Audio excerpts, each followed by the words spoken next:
as a senator, you would have not just the responsibility for bearing the weight of New Jersey's needs, but of this nation's needs. You know, senators are the upperclassmen, if you will, right, the adults in the room.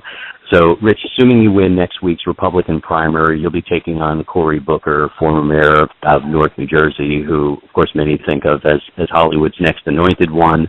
He's an ardent supporter of Obama's America. We're obviously very much against Obama's America because we've seen what it's doing to America. Given the complete lack of a foreign policy and America's rapidly diminishing position on the world stage, what are the major geopolitical issues that concern you and that should be keeping New Jersey citizens awake at night? Nobody trusts America is the biggest problem. You know, when I look at the relationships between, let's look at, Reagan and Thatcher, between Churchill and Roosevelt, good, positive relationships. As I look around the world, I try and figure out who Obama's friends are, and I don't see them there, and that causes us problems. America doesn't have many friends. It has some people who try to use us. Some countries take advantage of us, but we don't have any friends, and there aren't people that really respect us anymore, particularly when it comes to wondering if we'll be there in the event that they're attacked militarily. The American military establishment is being shrunken to a point where it cannot effectively defend American interests, American commerce on the seas. We find ourselves vulnerable in every facet of life.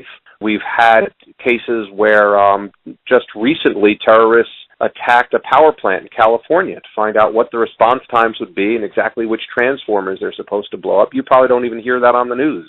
But there are forces at play that are looking for ways to stop the American infrastructure and put America in a position where we are weak and unable to defend ourselves.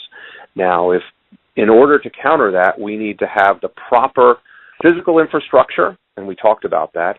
We need to have the proper military infrastructure. That includes materiel and manpower, so that we have an ability to defend our neighbors. So in foreign policy, first thing we need to do is reverse the cuts that we're making in our Defense Department and reestablish that as a true priority. Inside that, we need to keep the deals that we've made with the people who serve and make sure that our veterans are properly cared for, because the only true entitlements in this country are the ones earned by people who put on a uniform and wrote a check redeemable for the full value of their life. Anything else that this country does for any person is charity. But for our veterans, those are their entitlements. They earned them. It's our responsibility to give it to them. So our friends should know they could trust us. So militarily, we must be indisputably strong, and that way we'll never, ever have to fire those shots. Reagan won the Cold War without firing a shot by making it so clear that the United States of America was going to be the dominant superpower, and that we were a force for good, and that we were interested in preserving commerce around the world, keeping the Navy, the sea lanes open, and that should be our purpose. So from foreign policy, first of all, I believe strongly in peace through strength. Just look at the back of your dollar bill. The Great Seal of the United States is there. And the eagle there, our symbol, in his right claw, in his leading claw, he has an olive branch. That's a biblical symbol. Remember the story of the ark? The olive branch represents hope, opportunity, and growth.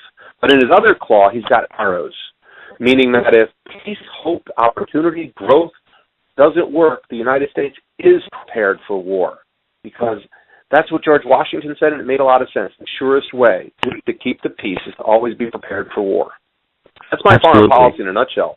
Take care of your friends, tell the truth, keep your word, and be ready to stand up with your friends and back up with what you say.